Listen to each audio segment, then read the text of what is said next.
Hola, mi nombre es Alexis Vicente Ortega Peña de la Universidad del Valle de Puebla. Estamos aquí en la realización de un podcast con mi compañera. Nora Daniela Pastrana Osorio. El tema es errores en la evaluación de un paciente con EBC. El podcast lleva por nombre EBC, una visita inesperada.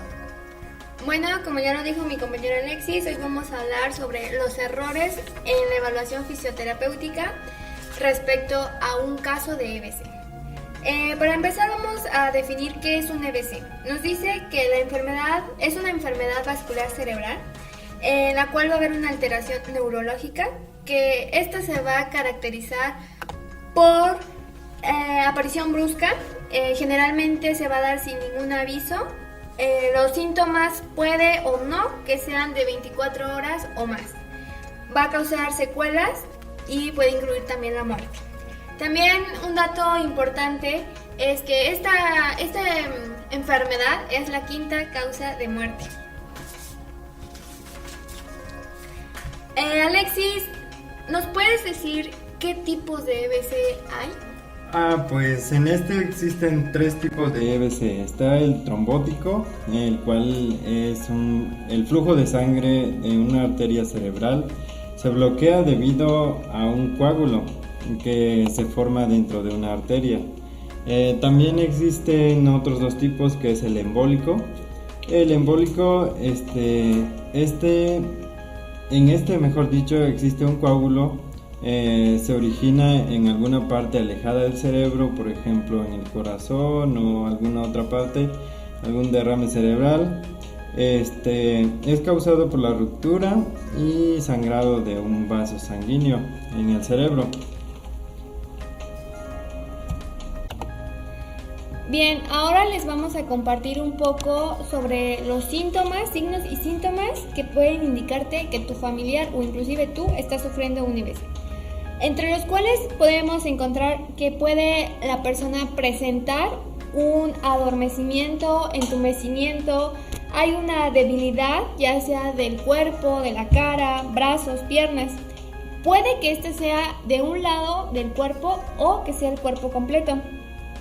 Puede que el paciente presente visión borrosa, también puede presentar mareos, pérdida del equilibrio, caídas sin explicaciones, incapacidad repentina para comunicarse. Esto quiere decir que va a tener una dificultad para hablar con las personas o incluso para entender. También como síntomas previos puede que la persona tenga dolores de cabeza de gran intensidad y sin causa conocida. Pues esto quiere decir que un día puede estar bien y de repente puede estar sufriendo dolores de cabeza continuamente. Para esto nos menciona que hay una regla conocida como la 5C. ¿Nos puedes decir cuáles son las 5C, Alexis? La 5C es cuando alguien, por ejemplo, tiene dolor de cabeza que no tuvo antes, se llama cefalea. Esa es la primera C. Alguien pierde la visión de un ojo, tiene una ceguera. Esta es la segunda C. Alguien comete equivocaciones, tiene confusiones. Esa es la tercera C. El habla se dificulta en el cuerpo, la mitad o se siente o pierde la fuerza. Significa que mi cerebro izquierdo está funcionando mal. La última C es la decaída, pierde el equilibrio y se puede caer el paciente. Okay. Los factores de riesgo aumentan la probabilidad de tener un EBC, entre los cuales en estos factores podemos encontrar presión alta, problemas cardíacos, la misma diabetes, colesterol alto, problemas con el tabaquismo o inclusive con el alcohol. Ahora bien, pasemos como tal a los errores que se cometen a la hora de evaluar a un paciente con EBC. Bueno, Nora, entre los errores más comunes que se presentan es que no existe una evaluación correcta del paciente con EBC. Muchas veces nos vamos con el diagnóstico que nos da el médico general, pero sin que nosotros evaluemos de manera correcta a la persona. Por ejemplo, evaluar los movimientos que pueda realizar de manera independiente, evaluar pares craneales, etcétera. Así es, como tú ya lo dijiste, hay muchas veces que nos dejamos guiar solamente por el diagnóstico del doctor, en el que llega el paciente, te da tu hoja, te dice tiene EBC de tal tipo y ya. Nosotros empezamos a trabajar en base a lo que nos dicen los doctores. Eso está mal, ¿por qué? Porque nosotros no deberíamos de guiarnos solo por eso, sino como tú lo dijiste, debemos evaluar sistema nervioso, sistema tegumentario, la sensibilidad a nivel profundo y superficial. En caso de que el paciente pueda realizar la marcha, también debemos de evaluarla, las posturas, funciones mentales. Con funciones mentales me refiero al nivel de conciencia que puede tener el paciente, si sabe lo que le pasó o simplemente no sabe por qué está en las terapias o incluso en el hospital. Así es, compañera, estás en lo correcto. Una buena evaluación siempre nos va a dar un buen resultado en la recuperación del paciente. También debemos mencionar que es muy importante y es algo que muchas veces no le damos importancia a lo que el paciente quiere lograr con su recuperación. Por lo regular nosotros nos enfocamos más en los movimientos de fuerza muscular, pero nunca nos detenemos a preguntarle al paciente qué es lo que quiere hacer. Y recordemos que antes de que le sucediera el EBC, estas personas tenían un trabajo, una vida social, actividades lúdicas, etc. Bien, como tú le has dicho, tienes absolutamente la razón. Otro error que nosotros cometemos es que a la hora de realizar nosotros nuestra historia clínica o nuestra anamnesis, realmente nosotros no preguntamos todo o preguntas clave que en este caso pueden ser esenciales para el tratamiento del paciente. Por ejemplo, el preguntarle si antes de que le desarrollara, o más bien de que el EBC se le desarrollara, no sé, tal vez haya presentado dolores de cabeza espontáneos o debilidad, todos los signos y síntomas que ya mencionamos anteriormente. Igual, lo que hacemos es que simplemente nosotros nos enfocamos a trabajar con el paciente sin darle una explicación a su cuidador, ya que pues con el EBC sabemos perfectamente que la persona puede a veces necesitar de la ayuda de alguien más, como es para vestirse, bañarse, etcétera.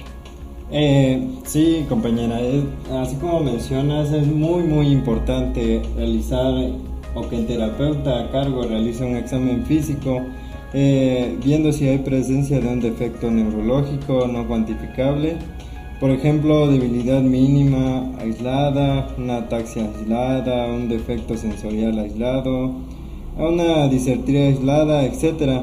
O signos neurológicos con mejoría rápida. Una presión arterial sistólica mayor a 185 milímetros de mercurio o presión arterial diastólica mayor a 110. Se requiere de un tratamiento un poco más agresivo por descenderla. Sí, en eso tienes igual la razón. También muchas veces nosotros lo que hacemos es que nos vamos nada más a lo muscular y sobre eso empezamos a trabajar. Pero lo principal es que las vías aéreas deben de estar al 100. Tú no puedes trabajar con un paciente que pueda tener un problema de pulmones, un problema pues respiratorio. ¿Por qué? Porque en lugar de darle el correcto seguimiento en voy a evaluar sistema respiratorio, pues no lo hago, ¿no? Por acabar rápido con mi paciente o simplemente trabajarlo rápido, ¿qué hago? Me voy rápido a la hoja del doctor, me indicó tales movimientos o tal cosa y ya. Pero y si se me pone mal y yo no sabía o desconocía que tenía un problema respiratorio, ahí tenemos un grave error, porque ¿para quién va? La negligencia va a ser por tu parte. Y eso no lo va a entender los pacientes ni los familiares. Eso va a ir, es que el terapeuta tuvo la culpa porque le puso este ejercicio. Tienes mucha razón. Por ejemplo, en la anamnesis de la enfermedad debe reconocerse los síntomas neurológicos principales y los síntomas asociados. Por ejemplo, las manifestaciones principales subjetivas del ictus son, por ejemplo, la primera puede ser debilidad o entumecimiento, la segunda pérdida súbita de la visión en uno o ambos ojos, dificultad súbita para hablar o comprender el lenguaje, mareo, cefalea, etc. Bueno, pues esto ha sido un poco sobre los errores que cometemos en la evaluación fisioterapéutica. Ok, muchas gracias, fue un placer estar contigo, compañera Nora. Igualmente, Alexis, que tengan bonita tarde todos.